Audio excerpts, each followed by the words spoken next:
Joe Jackson was that shit, dude. That was a joint, dude. That's the winner.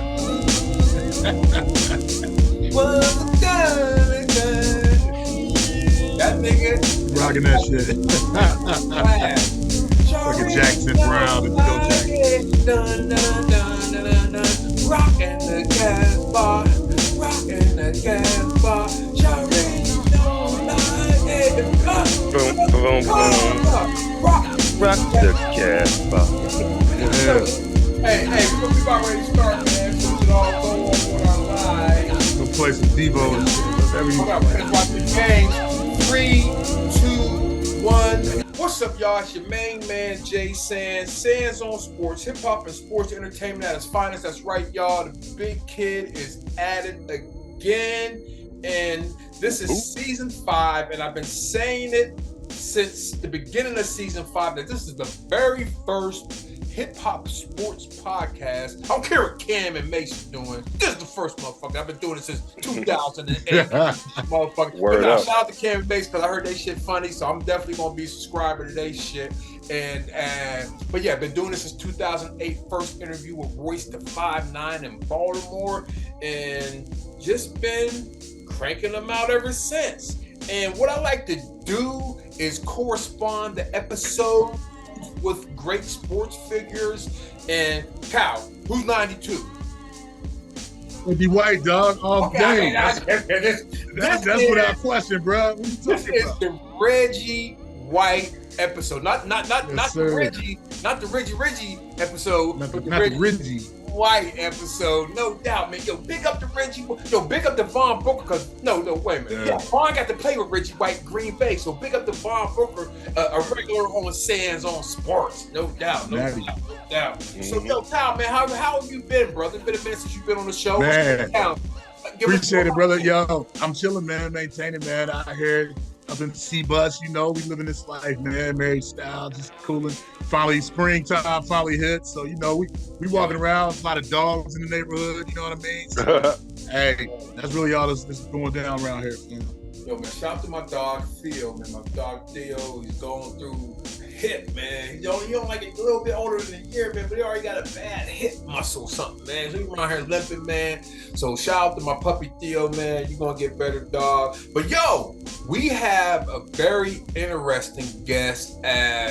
Dude, I've known since starting my career as far as putting out music from Cincinnati.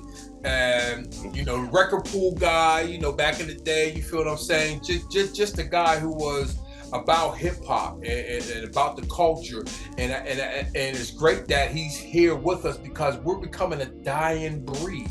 The originators of this culture, or the ones who saw this culture from its origins. You know, it's I think I said this before, and I'm gonna keep saying it. Like I'm 50 years old, and I watched that Dion Cole thing on Netflix, and he was talking about you know, the shit you go through from 50 to 60 is like some of the most heartbreaking shit you go through. You might lose your mom, your dad, your friends are passing away. So yeah, man, it's just great that all of us who, again, we started at the same little space in Cincinnati, and we're still here. Hearts beating, love for the culture, love for the music is still here, man. So yes, ladies and gentlemen, I have G Fresh, or can I call you George Fresh? I didn't know your name was George. Yeah. You Zoom snitched on me. Yeah, well, that's that work computer thing, but yeah, and a lot of people assume that the George is for the G in Fresh, but it's actually not. Growing up was a big Sanford and Son fan. Oh wow. Fred G. Sanford, so the G would mean whatever I mean, you know, because other flyers had Rollo on it. When we say Rollo, you know, Fred was always kicking him out the house. So when you say Rollo, you out. Did an interview with the Alcoholics. They said they Rolloed something. I mean, they stole it. Yeah. That's crazy because I have done that sometimes in my life. Cause my middle initials E, so I'm like Jermaine Edward Sanders or Jermaine E. Sanders, and the E is for excited. Yeah, There we go. You know me. G's for good, gorgeous, great, whatever it want to You already know. So yo, G Fresh, man, can you do me a favor and give us like a 20-second bio about yourself, please? Well, started in hip hop, almost near its inception. Started rapping, I would say, in 1980, 81. We taught. What really got me started was hearing Crash Crew. Stayed home from going out to write down all the lyrics from it. I said, this is something I think I could do, being poetry and whatnot. And just took off from there, from rapping to DJing to a stint at breakdancing, but shot up to, I'm 6'6", so that didn't last too long. Yeah. And started Record Pool, radio, and production, and Scribble Jam. That's awesome. Now, what we like to do is ask people their favorite team, starting with football. With football, I'm going to be partial to Cincinnati. Love the Bengals. Hard to be a fan, but lately, I think you already know, my brother. We're reaping the benefits of Joe Koo and Jamar Chase and Higgins and our running backs, and it's looking defense is looking good. Well, hey, it don't mean nothing until he win it. I don't care that Joe Koo. Big Ben won one, so you gotta win. In the AFC, you gotta win a Super Bowl. Lamar Jackson gotta win a Super Bowl. Well, you gotta win the chip.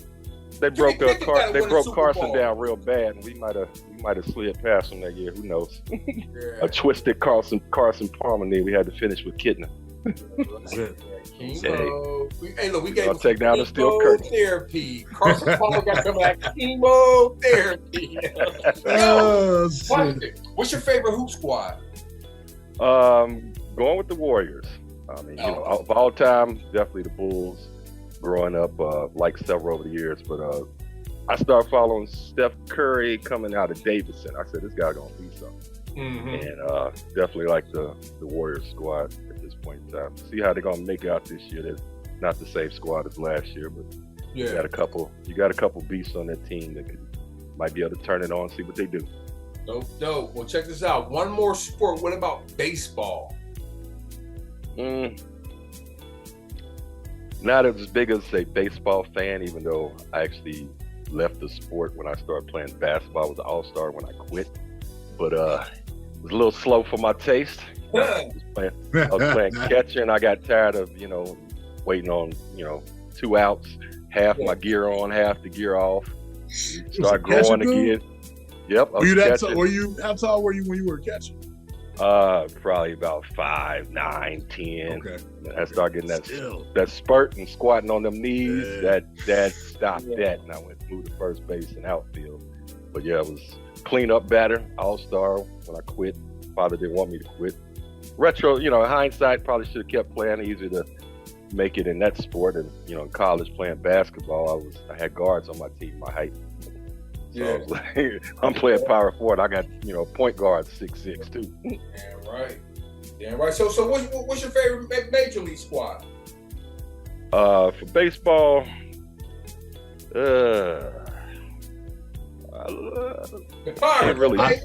know. I see who it clearly isn't. Yeah, I would have said that, but I used to kick it with Eric Davis when I was in college, though, and they won that year. We used to go at the club, so hometown, you root for the Reds, but they ain't gave me nothing to root for, so I keep the C on the hat to represent. Yeah, it's all about the city. Like Yankees off and on, follow the players and who's hot, So I can't say I'm a true fan of any team. Just kind of see who's putting it down that year. Well, shout out to baseball because they gotta add a pitch clock now. So that speeds up the game, and that's very much needed. That's very much needed. Like if I knew a Pirate game started at 4:15 and I turned the game on at 5:30, there's a good chance it's still in the first inning. Yeah, right. Yeah, baseball's off the hook with that. They got getting 3 pitches the mound, getting out the box. Now hour of the game, you're in the 7th inning stretch now. That's all. Straighten out the wristbands. Come on now, let's move a little faster. For the purists, man. Baseball's for the purists. You gotta love the sport and watch it, bro. You have to. And it's the skill level. I mean, The The hardest skill thing to level do is is hit a incredible. baseball. Hardest thing to do is hit a baseball. Yes, very hard. G Fresh, you kind of went into it a little bit, but can you go into it a little more about the sports you played growing up in Cincinnati? Well, yeah, I played a little bit of baseball. Actually played for a team, Lincoln Heights Tigers in Naho. And I was on an odd year with them. So I get to play with the guys I was used to playing with as I would turn a year older. And I know the one year I was older, they came in third in the Little League World Series. We had a really, really tight squad. And some of my guys, they went on to play baseball at Princeton. A couple of them had scholarships. They played college baseball. So, yeah, and then basketball, I had, some pretty good squads coming out of high school. I had a teammate, our first 7 all went somewhere on scholarships. Our first 7. Like I went to Northern Kentucky. We had a center went to Creighton. Our shooting guard, he went to Notre Dame. So we had a pretty good squad in hoop. Hell yeah, shit. Well, hey, what high school did you go to, man? I went to the now defunct Green Hills High School. Wow. Which, That's what's up. long story short, I was born in Avondale. We moved to Lincoln Heights. So I was looking forward to being a Princeton Viking, and then we moved to Forest Park. So I was like a little upset about that, but moving on up type scenario. Was supposed to go to Forest Park, so I was getting used to being a Charger. And here comes desegregation, so we had to go past Forest Park High School to drive down to this old Army bunker, cinder block track, Green Hills. So, and we actually turked it out. Actually, one of the highlights was that we actually beat Forest Park my senior year, which was a standing room only game. Yeah, I bet. And I had 2 dunks in that game.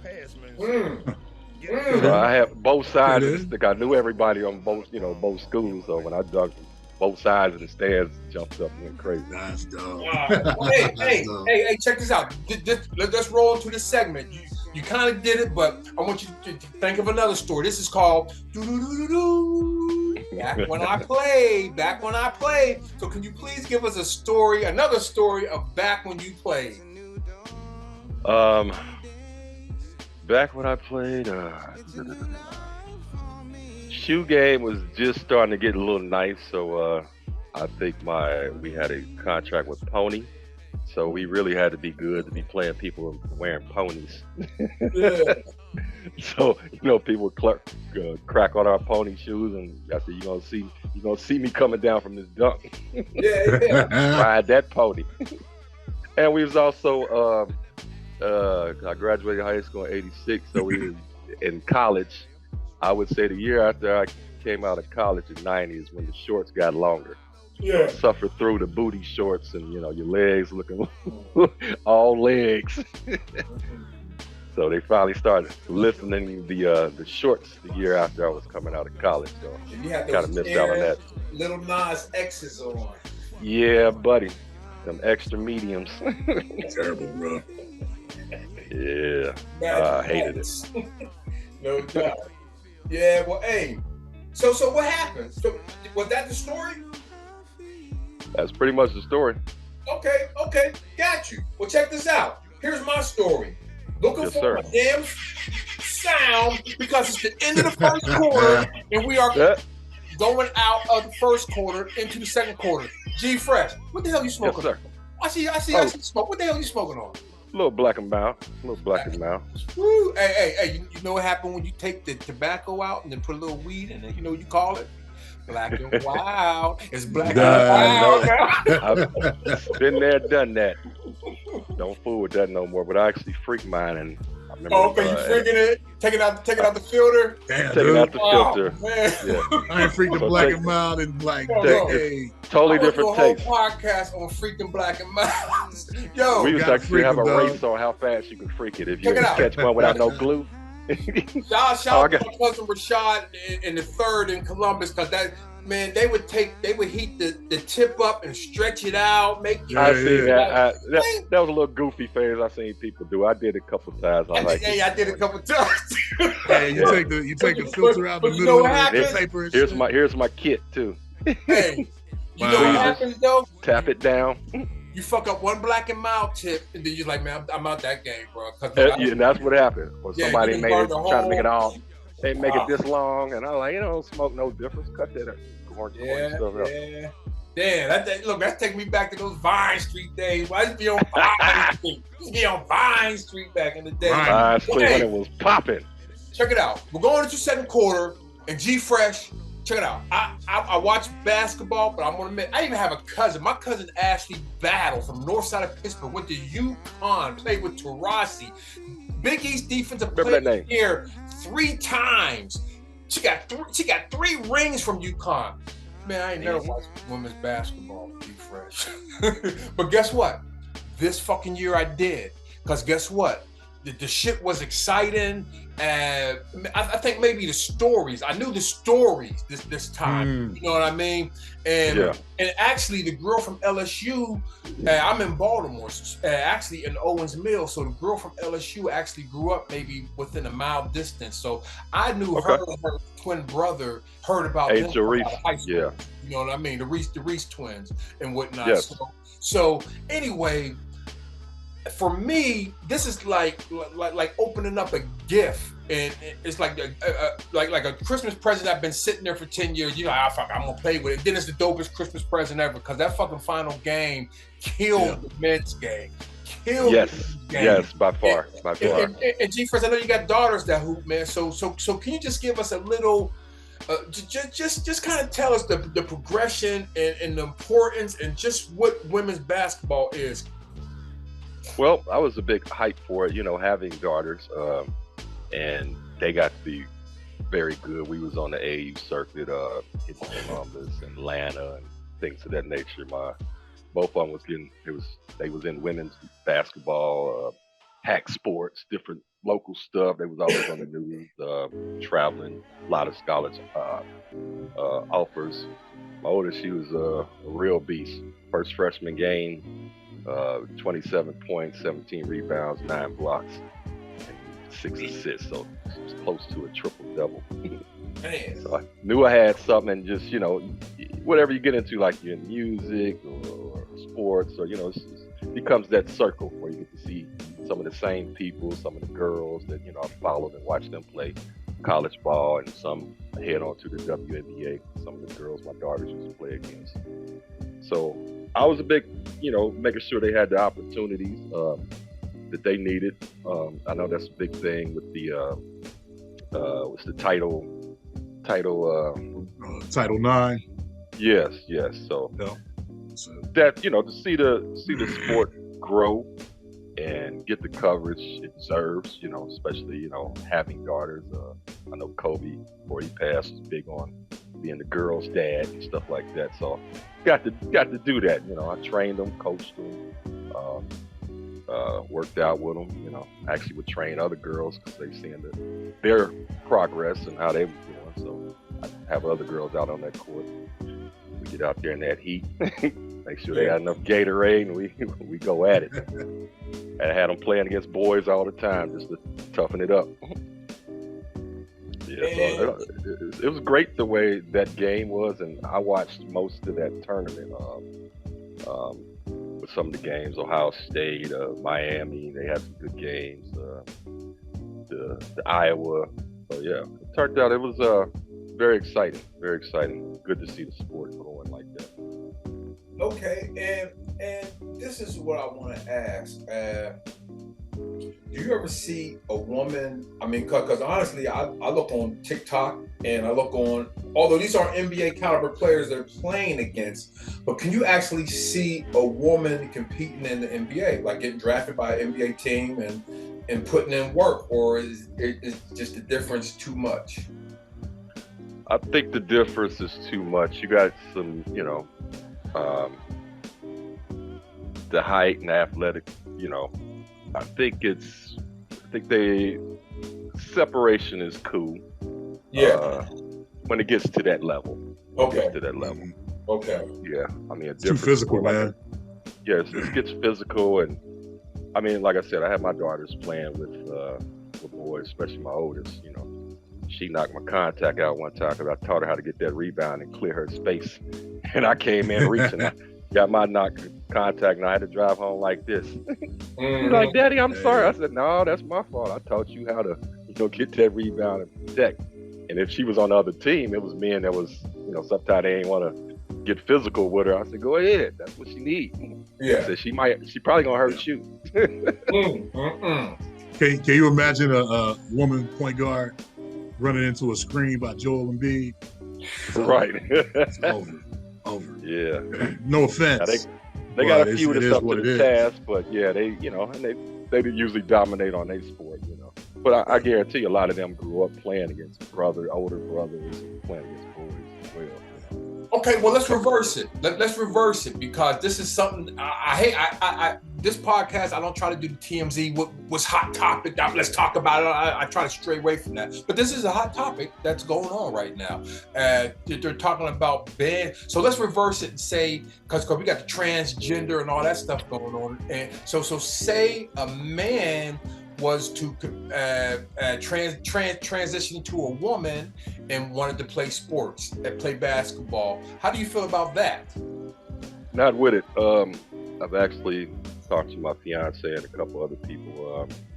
They gotta take hormones for a certain period of time, and from swimming and sports.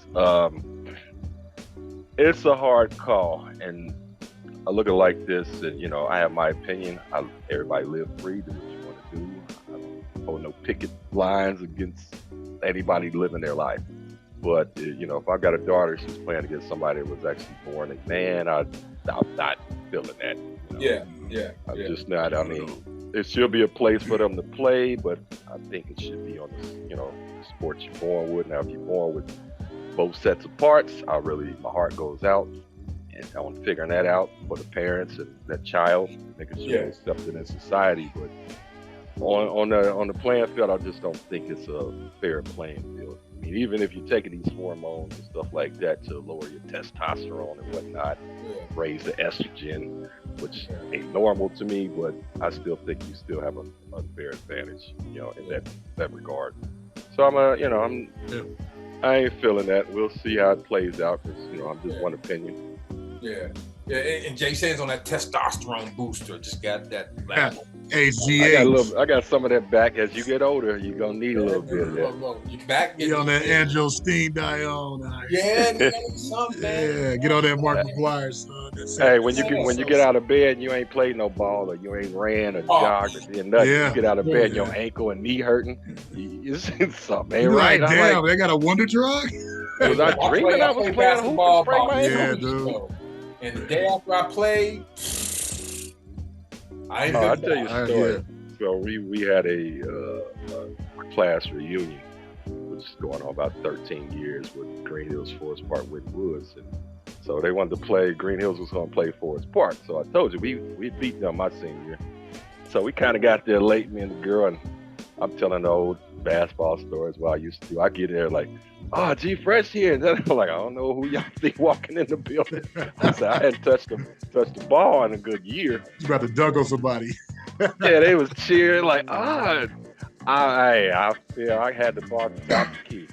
And I said, I'm about to do this, shake this way, go here and spin there. And my mind and body start talking to each other. He's like, you gonna do what now? He said, when last time you tried that move?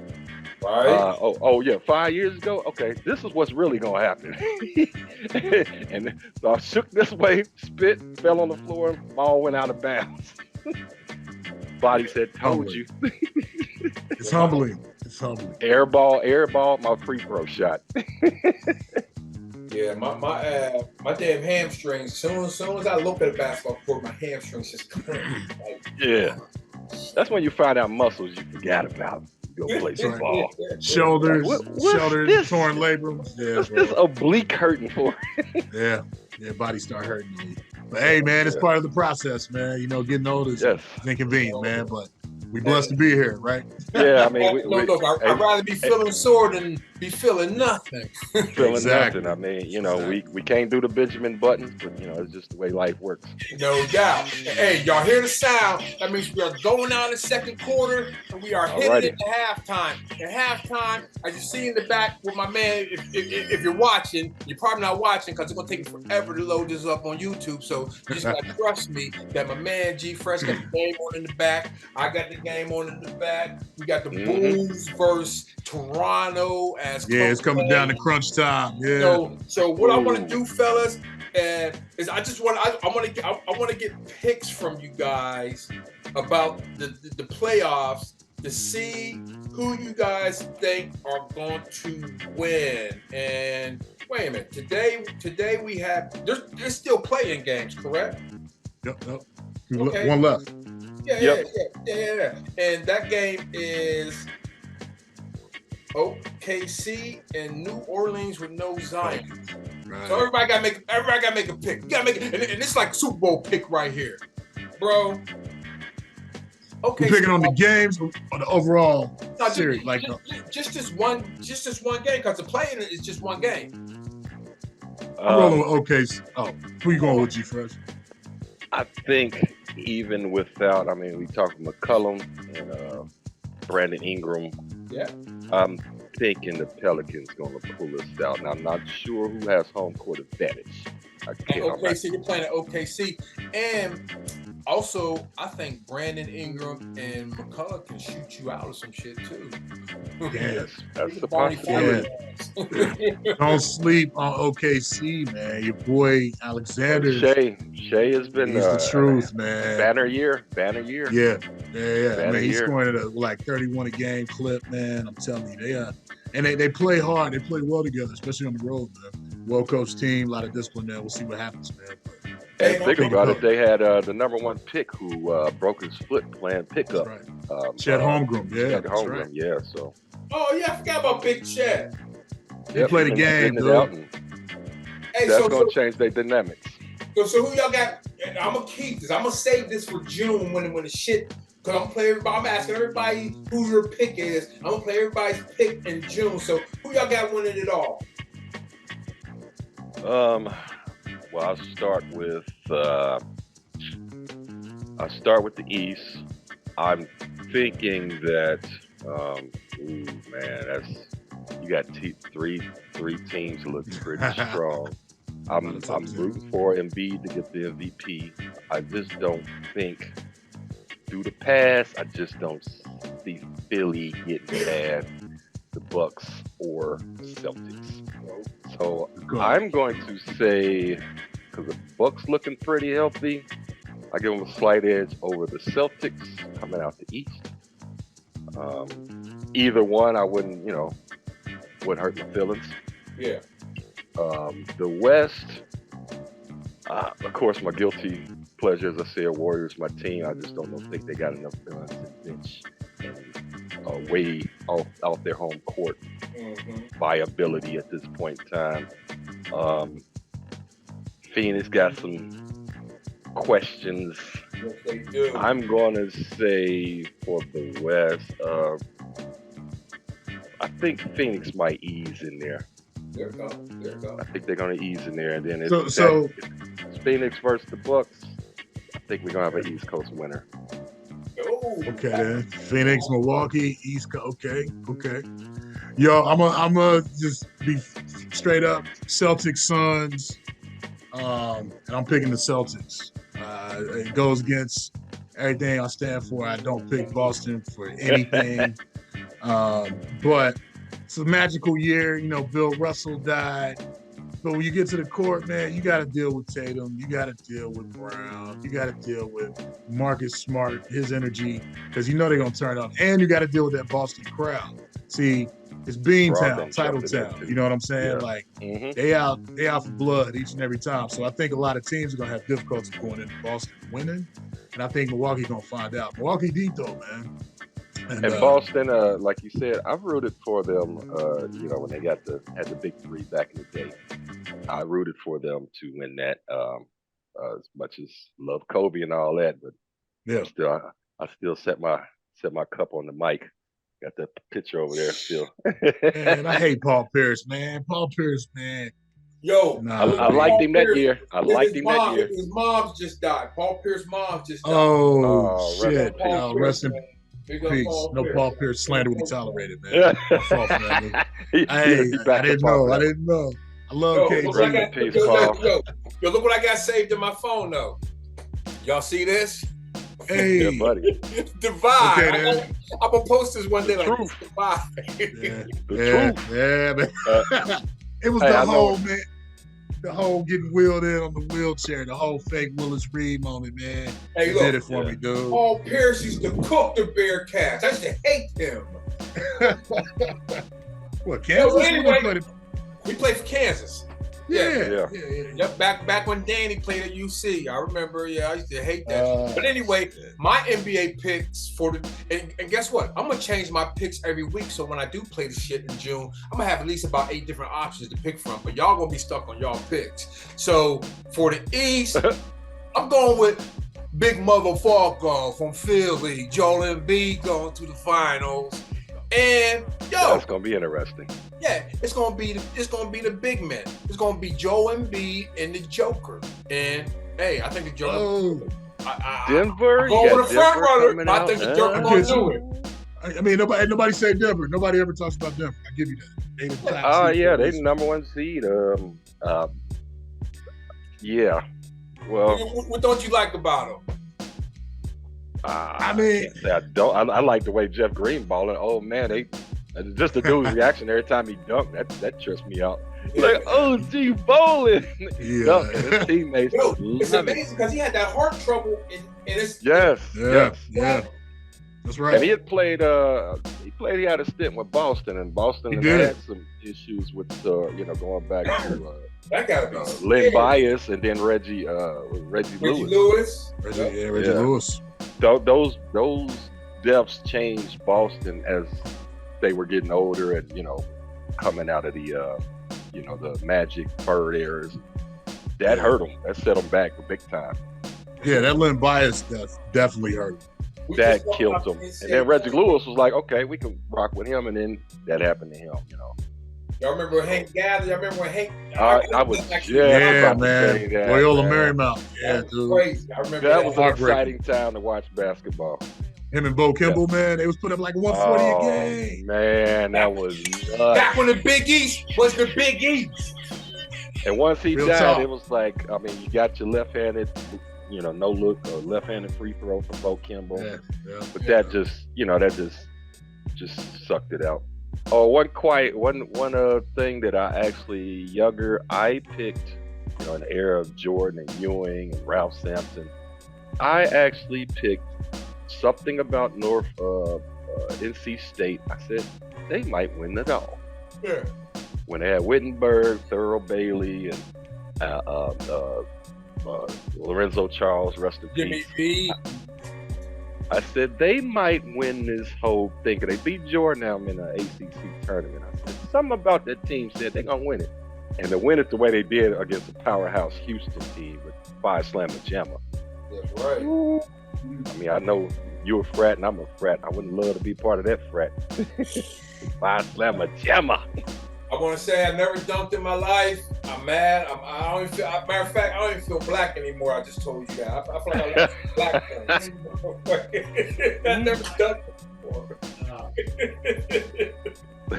Hey, best highlight after playing college ball, and my father wanted me to go overseas and do some stuff. I had a couple teammates, had a couple NBA tryouts, 10-day contracts. Music started taking over, and I had a family. Yeah. But I was still dope playing in leagues and street ball. And I seen this guy fiddling with his shorts. I'm coming down because I would actually start playing point guard. I taught my girls handle that ball. So, in case they, you got guards on your team can't get you the ball, handle it yourself. So I'm on a fast break and I see this dude fiddling with his shorts. He see me coming.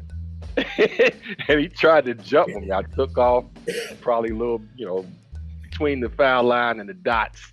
Just took off, and he put both hands up. I dunked on him, and his shorts fell down. Oh, shit. The crowd was like, ah! I know that shit is hype.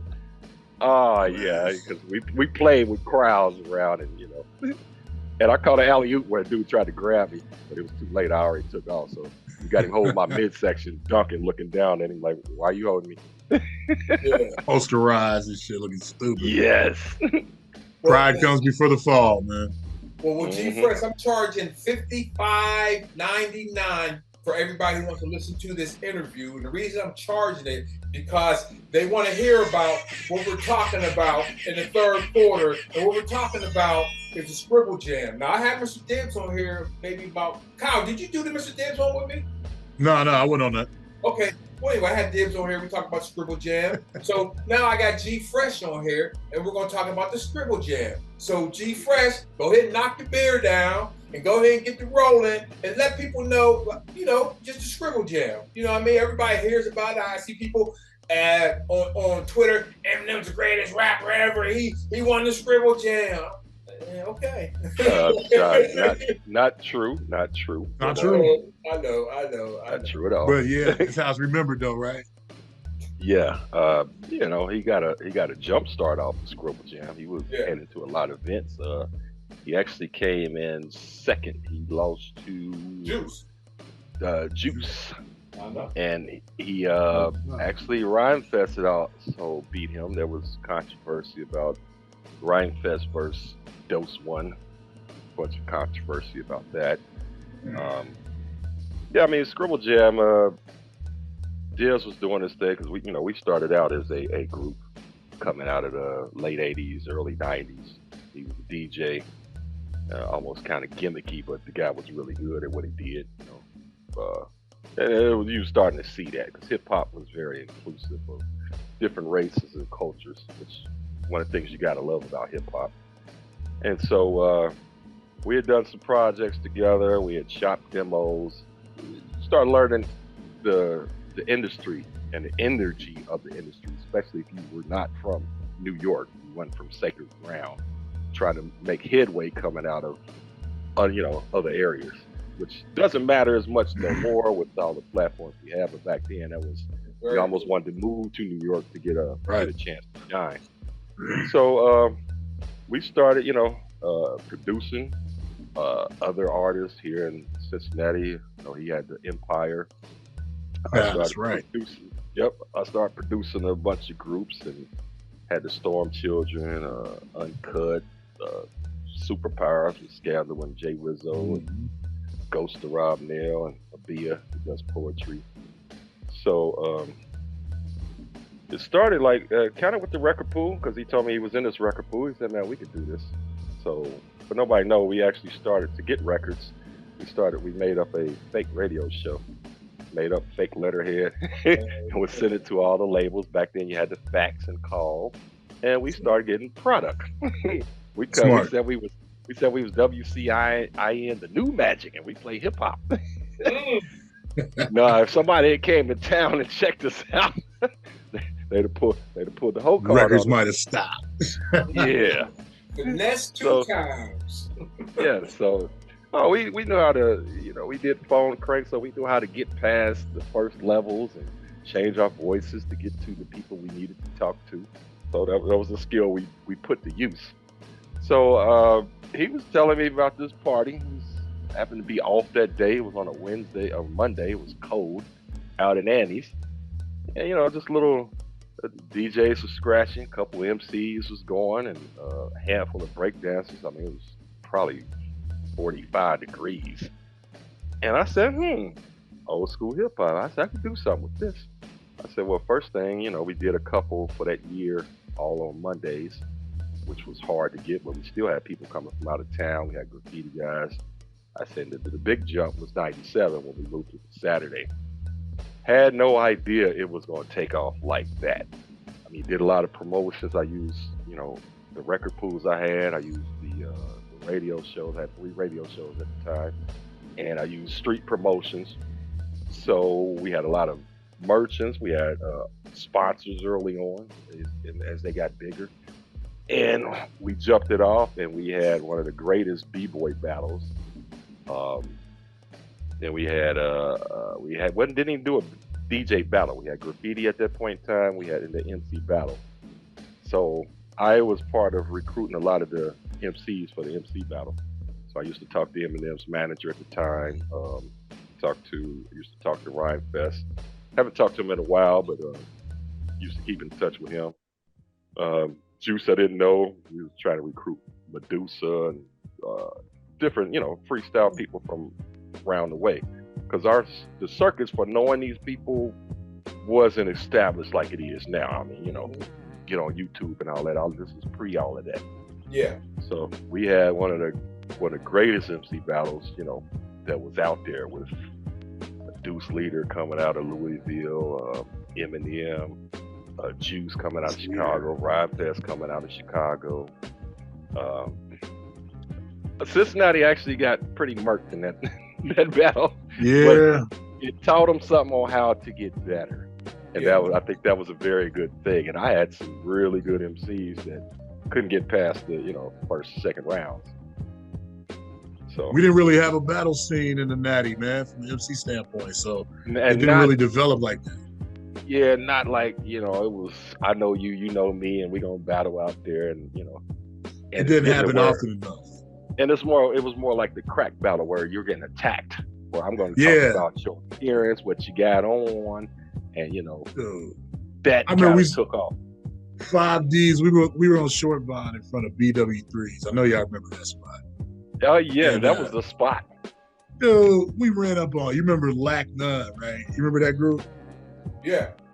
Oh God. We ran up on these dudes, man, and Sands, you already know it's like 25 Ds. Everybody trying to rap against these dudes. These dudes like, yo, we just eat these chicken wings, man. We ain't coming for all this, man. Like, so that was pretty much what it was. Like, you just saw rappers attack. Like, it's time to rap. And it didn't happen often enough, man. These other cities have been a little bit more progressive. Oh, then just popped in my head too. There was a disconnect when we started to do the concert with everybody going to Annie's, and that's why things had to change. Because everybody had that Tommy Boy lanyard, and so the ownership let everybody in because they had a lanyard on. I'm like, no, they were supposed to be getting charged. Yeah. So it's disconnect on, like, they didn't feel like they made enough money, and like before we knew it, you didn't let half the people into the joint. And when they started charging after that, I mean, the crowd inside was a little lighter.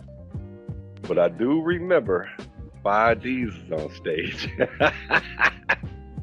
Hey. Y'all did a nice long set, and we had other artists to perform. My fault, man. Oh, y'all ain't know. 20 years later, you know what I'm saying?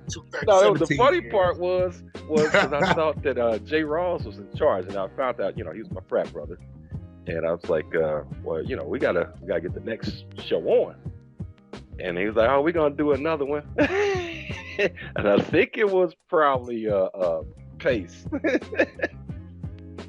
and then all of a sudden, and I was walking to the side, and it's like, hey. Yo, man, we getting shut down, man. And I ran to the side. I was like, who shut you down? You did 20 songs. It was Mike. I told you, man, attack mode at all times. But actually, it was some really great performances there because you had 5Ds, which was dope. Then you had Storm Children perform, High Tech and Mood did a set, and we got it going, and then I remember KMS, who is Street Lotto, he had performed there. So we actually I had a guy named E.C. Illa from Chicago. So that was the blueprint for trying to get, good acts, because the main thing people were coming for was to see them battles. Yeah. But at the same time, on downtime, that's when you get the performances and, and showcase. And one regret was because things got so boo-boo on 98, because Lone Callous, which I've heard y'all perform, I was looking forward to it. And that was the heat wave. Yeah. The heat wave where we couldn't finish what we needed to. I mean, everybody thought I was insane when I bought all these waters, and if I'd have known, I bought even more than that. We sold out of that stuff so quick. That's when the records started melting on the turntables. So we couldn't finish the B-boy battle, and we had to move everything inside, and it just jammed up the works. the DJ battle was supposed to be outside, so we really didn't get the performances. I mean, we had something in the park the next day, but you know, you don't prepare. That was almost like an act of nature. I've Is that never the year seen Doom it. was there? Is that I don't- 98? Doom, no, Might have been no, 97. no. Can't remember what year that was. It was either 97 or 98. Well, and this is what a lot of people don't know. It was people in the crowds that you didn't even know who they were. That was just observing, checking it out. That went on to do big things. You know, like Scratch- Atmosphere was there in '97. We didn't, Yeah. you know, didn't kind of know Scratch who they were. Bastard. He was in the Yeah. DJ battle, killing it, winning. Yes, World famous. You know what I mean? yes, sir. A lot of those cats were you know. It's a special time, man. Special era. Hip hop Let me ask and us. During those battles, did the rappers battle over beats? Yes, there was none of that. Hey, drop the beat. I still. Okay, so how do you feel about? Because I call what they do MC battling now hip hop opera because you know, they're just like hold on, and what I said, and what I said, and what I said is I'm a Trash. to your head.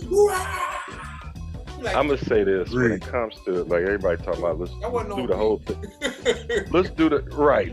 Oh, let's do the whole thing a cappella. And I'm like, no, this is hip hop is rapping. Hip hop is on beat. beat. Oh, It's about It's 55. on- We know what it is. Why are you taking the You know what drum it is. out of the music? I mean, it's cool Right. sometimes. RZA can do it, but yeah, they want to take. You know why? They want to take the drum out of it because they can't rap over the drum. Right. Exactly, That's the because key. now you're That's changing the the key. rhythm. So you want to say words that you can't fit to that It's too Exactly technical. right. It's into too the technical. syncopation. That syncopation is the heartbeat of hip hop. So Right. without that, it's like so you're a poetry artist. and Man. ain't no knock because I started out with poetry. So Yeah. poetry, you wasn't confined to your syncopation was your own rhythm on the words. Your words was the rhythm and your Call them niggas inflection and your Shakespeare. diction. But if you're doing over hip hop, you had to fit your words into the beat. So some words, you know, and I've been in the studio with dudes that like, it's off. Take the It's off. you know, I was like, take them It's off. articles out. Take the and out. I mean, Yeah. change that. Like you trying to jam in a phrase that you even ain't got the breath to say. And even if you do, you probably You ain't got enough tongue. Hey, They work in tandem, man. The voice got to work with the beat. You're Yeah, talking to man. people's souls. You know what I'm saying? now you got mumble rap where Ah, but you know but think about Man, it. it's like letting people play basketball, but they can travel. Yeah. Yeah, what's the Wow. point? Right. Hey, like right. your favorite dunk contest. I like people that put the ball on the floor. Yeah. I mean, you know, like act like you're gonna do it in a game. Dr. You know, J like did. Dr. J carried that motherfucker the whole. well, he get a pass. Yeah. Back. We get a pass. Hey, it was a beautiful play, bro. That play Mike was dribbled. all time. Mike dribbled on his dunk. Mike dribble. Dr. J, he held that shit the whole time. Then took off. Mike carried me. He didn't, he Honestly, I'll put carried you all like the this. time. Dr. J's free throw to me is more epic than Mike's. Maybe it's because I'm older, but his shit was more epic than Mike. You think? Well, you said it's dunk. Yeah. Although Mike did that though. Yeah, I mean, you stepped asked it me, back. John Starks was the most epic of all time. So Woo. that's how I feel about it. Left hand. Man, check this out. He said John Right, come Starks. on, Him right. saying John Starks made me want to get out of the third quarter, and we are going to the fourth quarter because we don't talk about no damn John Starks on Sands on Sports. And G Fresh, man, I just want to ask a couple natty things, man. They still be Sure. the Klan still be putting the cross in Fountain Square. That was the shit that always freaked me out. When I lived They in do what now? the Ku Klux Klan used to put that cross in Fountain Square. You know what? I probably haven't heard about that since you was down here. Okay, They used to maybe I was 10 years ago. That means hopefully that's weakening. I mean, they might have popped back up when Trump got in office. Or, no, actually, hold on. Let's run that back. When Obama got in office, that's How when about that part? you see. Oh, we're down on this post-racial. Like, Well, boy, Hindu black Klan is president. Wait a militiamen. minute now. It's militiamen, right? It's the guys at target ranges. That's the new Klan. You know what I mean? Without the hoods. Same Well, the situation. Klan started out trying to just serenade chicks and stuff like that, but then we found out it was also racist, which, you know, Scotland has a big part of that. I always thought it was Irish, but my minor in school was, my major was IT, my minor was African American Studies. Oh, wow. It should have been music. My Shit, father was like, Black History Month. Shit, I was looking for somebody for Black History Month. I will break it down. I wrote some papers that they tasked us with to come up with epitaphs for 5 racial groups. And my professor, he wanted me to switch my major. He said, "Where did you get this stuff from?" I said, "Reading a lot of books, watching a lot of movies." And I said, history has a way of repeating itself if you don't understand it, you know, trying to get people together and see what the divisiveness is in different cultures and subcultures within cultures. Yeah. So I'd still be a student on why things happen and how people react, and, you know. And I also understand, you know, like W.E. Du Bois, I still believe in a talented tenth. Yeah. It's gonna be leaders and it's gonna be followers. It's just Isn't that the case for any group though?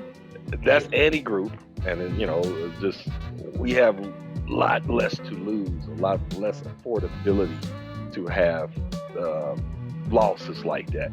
Yeah. Agreed. Hey, y'all like them young boys in Tennessee? You know, Who's that? at first, The one no. with the afro and the one with the with the perm.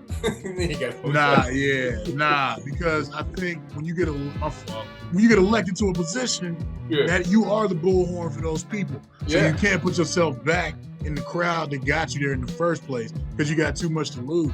Yeah. But when I found out they got expelled, I don't think the punishment matches the crowd. Yeah, I dig what them boys are doing. I hate to call them boys, but I'm old, man. They look like young kids, honestly. And I'm very impressed because I see, like I saw the one dude, what's his name? He always on Twitter criticizing black people. Tariq Nasheed. Oh yeah, man. Yeah, nigga, you don't do nothing, motherfucker. These dudes are actually putting their necks on the line. They're in the game. They got skin in the game. You have a platform. You're trying to generate money for yourself. These dudes are doing public service. They're fighting for rights for guns, black people disenfranchised. So yeah, I hate when I see brothers try to shoot them down or try to shoot other brothers down. Like I can't never say nothing like Trey the Truth or My Son or something. I can't never say nothing about them brothers because I'm not putting in the work that these brothers are doing. So when I see these pro-black pundits, whether it's Rizza Islam or Tariq or whoever the hell, Dr. Umar or whatever, some shit like that, I'm just like, man, what are you doing for people besides just doing shit for yourself? Because all I see is the ad for yourself the whole time I'm watching your little show, nigga. It's just a little ad. Where the school at? No. Where the school at, motherfucker? LeBron Where's school. Motherfucker Jalen Rose, I think he got his school. So, dude is a meme now, unfortunately.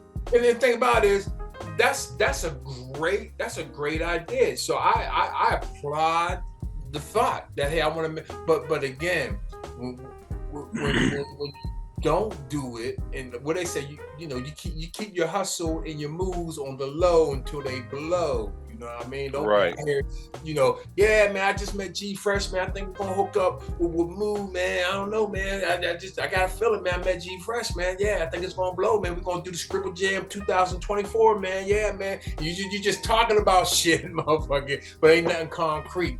Once you talk about when at this point in time, when you talk about when the paperwork's signed, and even when the paperwork's signed, and all the behind the scene legwork has been done because you get together with an idea, and once that idea actually looking like you got like minds, you got people that have the time and energy.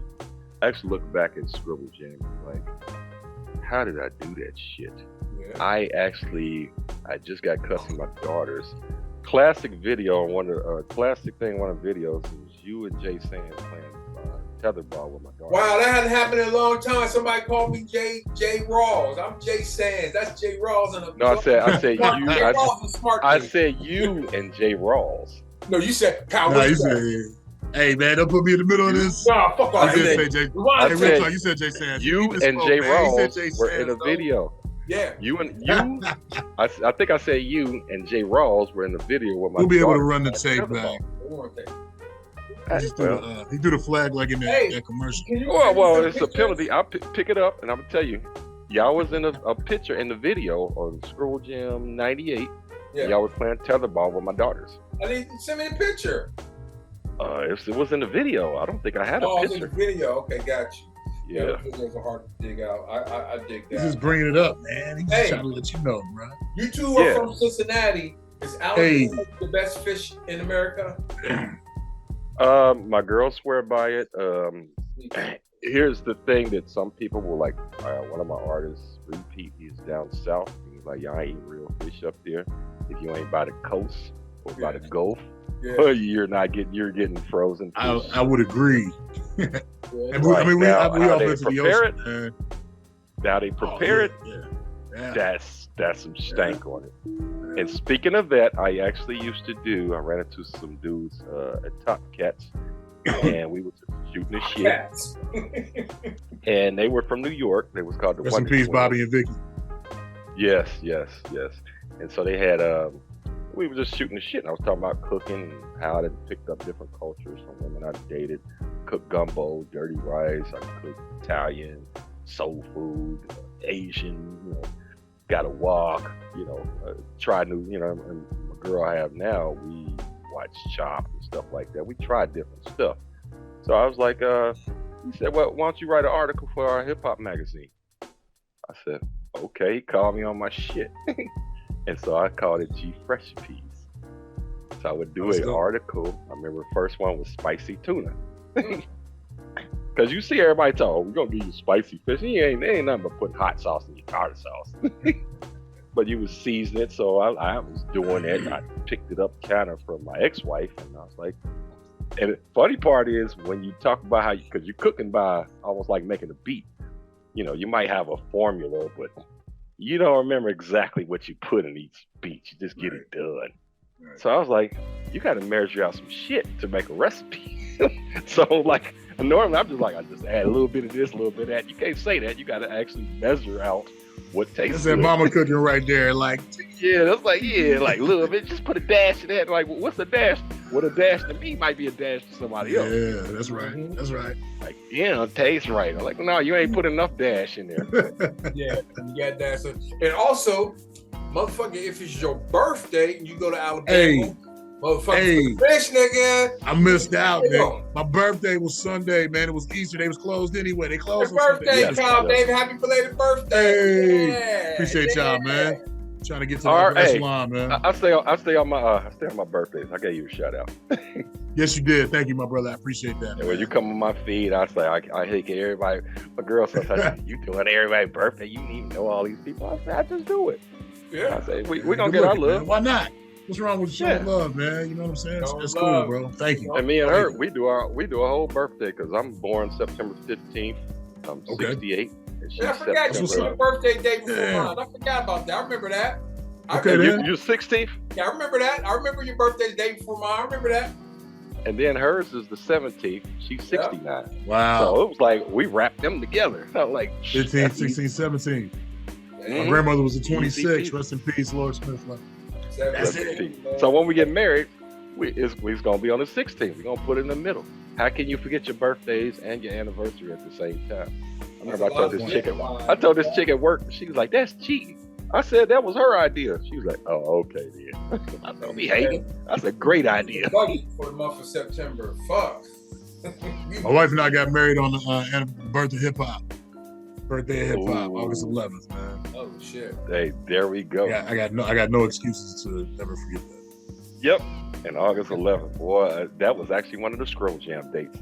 Because one of the things how we picked that date was in cross promotions is serious. And people have forgotten that. That's why you have people not talking and communicating with each other. We would communicate like, okay, Rocksteady, when y'all doing y'all thing? B-Boy Pro-Am, when y'all doing y'all thing? So some of these people, they would go to all the events. So we didn't want to have an event that clashed. Yeah. Then we would check with okay, when's the Black family reunion here? I mean, just anything just to separate so we can get full attention. And so people will call and I was like, when y'all throwing Scribble Jam? So they didn't know, they knew not to throw an event, and they'll be there to support, and we would come support their stuff. These cats was traveling, sleeping in cars, man, 4, 5, 6 deep. Oh man, they would tell you this stuff. Yeah, we start getting, I started getting charter buses down from New York. We had Cali coming out because at first it was just Midwest. You had Louisville, Chicago, Detroit. Mm-hmm. Then it started just expanding, Minnesota, Canada. When I think the last year I did it, this chick came up and I took 2 years of French. So I knew a little bit of what she said. She was like just thanking me for bringing, doing something cultural like this, And, and that's it was what we love. It was becoming international. It was in the midst of the, Yeah, when everybody thought it was a fad. Yep. And it was blowing up. It shows you now everything you see is based on hip hop now. Yeah. And the culture is still the mother umbrella, which I tell everybody. My label, I call it Truth Music Project. So it's the offspring of truth. But everybody has a different truth. So I never try to pigeonhole like, oh, you got to rap like this to fit, It was some of my artists that didn't get to do shows that was more hip hop based, boom bap. Like now we go to that hood spot and that's when this dude get to shine. Or the street rapper dude get to shine here. And be dope too, and control the crowd. Like yes, you see the elements in those spots, but unless you go there and feel that energy and see, that's what I'm saying. You got to rap on a beat, dog. You can't just rap there, dog. Even if you're doing, hood music. Yeah, I mean, and like the shows you want to do, I'm like, I don't see Sons of Silverton doing shows where they want to hear Future, No, correct. They want to hear that. Yep, they want to hear. I didn't get to talk to you at the last Vibe One show. We was there. I was sitting in back there by Samsung. Just sold him my SP 1200 too. Oh snap! Okay. I was holding on that for a while, and I was. Yeah, so it's in this, and he's over at Mason. So I figured I sold it to him. I could still ride over there and just tap on it if I need to. right down the street. Yeah, I was like, this studio I don't have enough room to put all the outboard stuff. So, but that outboard stuff always sounded great if you were working right. Well, fellas, all I'm gonna say is this has been a great ass conversation. It is the motherfucking sound. That means it's the end of the fourth motherfucking quarter. That means the game's over. That means Sands on Sports is done. Now, G Fresh, I want to thank you for coming. Huh? OT? OT? Parting words? OT. Throw it out there. Well, check it out. Once I get that Patreon that Joe Budden them got where they be getting paid for, hey, I feel that. I'll be like, G Fresh. Don't forget about it. Give me your cash app first, though, brother. Hey, don't forget about your man, your mellow. 2000. You've been doing this about 2008. Yes, sir. Well, let me tell you this. And I'm telling about the people what I do with the reunion and stuff like that. If I get a business proposal, you're not gonna get much the first year, but the longevity you have on the event, that's when the checks come rolling. Yeah. First year, I had Pepsi and Pepsi trying to sponsor and Coke. They were like, show me your business plan. Show me this. Yeah. I put something together, and they was like, okay, you only been doing a year. And then the next year, they were like, show me your attendance record. Show me some video footage. Mm-hmm. Third year, checks was cut. I mean, they gave us pop the first year, so I was cool with that. They gave us pop, less things we had to buy. We got it for free. We could sell it or give it away. So the longevity, you put EPK package together and like, hey, you get a title sponsorship. Like sports, you talking about, you could be interviewing good sports dudes, some people that may be out the game. I mean, or somebody that's got something relevant. And you're talking about hip hop. I believe that this is an open platform as long as it's not coonery or jive stuff. You know what I mean? Nah. Yeah. You know, As long as there's some real hip hop shit, you know what I mean. I'm always all for it. You know what I mean. So I love the idea, man. It's just Hey. like that. I'm not into the. I'm not into abusing the culture because I don't have to. I don't have. and I Sam, ain't into real the gossip crap. Yeah, No. no, I'm not. Dude. Shock value. I don't Hey. want shock value. I want to Because Sam has interviewed some cats too, man. They got some relevant cats, man. Like the first interview was Royce back in 08. Like the force, Absolutely. you know what I'm saying? It's like the foresight to be like, we in 2023. That's 15 years ago. You know what I mean? Mhm. So that says a lot about, you know, your ability to tap into the right person to talk to represent the culture. Yeah. Right.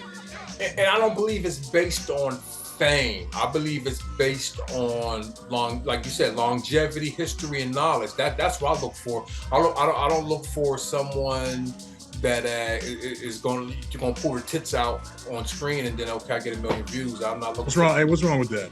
Oh, I'm tripping. All right, next show. Next show. But yeah, exactly. Wifey don't want to hear that. Yeah, I was like, my wife, you don't want to hear that either. Let me chill out. Yeah, it's like the Let me slow retract. down. Hey, you gotta cut that out. Hey, look. And You want to see this genuine. door swing open? Yeah. And add to what you said, what you just said, genuine. Yeah. Somebody's just gonna tell you the Hey, facts of like he brought up tell you- titties. You know what I'm saying? Everybody tell me titties, say nothing about no Hey. titties. tell the successes, the failures, the mistakes, the you know, just hey, made mistakes, made some good moves. Yeah. You know, and we're still here to talk about it, you know, and carry on. And you know, and I like to help younger people and groom younger people on what they're doing. Oh, actually, my daughter, she grew up very hip hop, and she just put a single out. It's called Inbox. Yeah, you tell me about that, yo. Dope. I It's find dope. it very. You heard it? No, I haven't heard. I think it's dope. Yeah, because she married Nat Town, who's you know Nat Town is, right? Yeah, Let me see. Nat Town and what's the other guy name? I think they brothers. Also, Beat Lounge is doing their thing. I don't know if I seen you down there, Cal. I seen Home Skillet out of the blue. You know, I'm up the way, man. I'm in C-Bus. Oh, yes, right. Skillet. Yeah, you got when you come down here, it's got to be like, yeah, you got to get your bag for your buck. That's right. But now, Yeah, you're in Sataka. And I'm the manager, so I need my cut too. So, yeah, we definitely, Kyle ain't coming Hey. on there for none of that. I do want Hey. them to. Look, man, I gotta get the fuck out of here, man. So this is the fourth quarter. It's over. No overtime. My man G Fresh scored 38 points, had a triple double with 18 rebounds and 46 assists, I think. Yeah, you blew him out. And then you had 17 home runs. Ooh-wee. You had and you ran for 5 touchdowns. So you had a great experience on Sands on Sports. And 3 home runs. I want the stat sheet. Nah. Well, see, they found pine tar on your back, so those home runs ain't count. But anyway. I want to do the outros, and normally with my outros, I always like be looking for some like rest in peace or sending some. But you know what? Nah, man. I want some positive, something feeling good. And to me, nothing felt better than seeing everybody on social media posting happy birthday to Q-Tip. So happy birthday to the abstract poetic Q-Tip. I think he's 50, so that's dope. If Q-Tip is 50. that sound about right. Yeah, on the 50th year of hip hop. Fuck Yeah. that. It sounds better that I'm 50 on the 50th Hey, right? No doubt, man. Feel So that. happy birthday, Q-Tip, man. And Cal, man, yo, I know you got some things to drop, man. So just let us know what's going on the outro, bro. Yes, sir. So, hey, we got new Bars Baguettes too, working on putting it together, polishing the platform. Got some dope beats, dope rhymes, real hip hop. Y'all can check that out. It will be available on all digital streaming platforms everywhere. Just give us a little bit more time, but guaranteed another classic film. Might So be looking forward to that. Cassettes is easier to press than vinyl. Hey, a little less, yeah. That So that- vinyl. I just got asked because I have a project that FC heard. We got a song called White People Money. Oh, this is classic, and it's got a sample from Richard Pryor. His name is Brother IQ. He been around the camp, and I kept asking, like, do y'all know him? He brought out one of my, when I used to hand out the beat CDs on CD. Bruh. So he had one of them old ones, and I was like, I couldn't. I like, did you ever come to the lab? Did you ever come? No, but we linked up, and we about to finish I finished the rough mix, and we're about to do the interludes, and it's gonna be called Brother IQ: The Black Enigma. So that should be hitting hopefully before the third quarter, and it's really, I love it because it's positive. It just goes against the grain.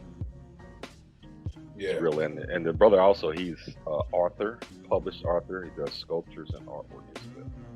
G Fresh, you talk about CDs, nigga. I got about 5 beat tapes, maybe 7 beat tapes from you on cassette tape. I flooded you.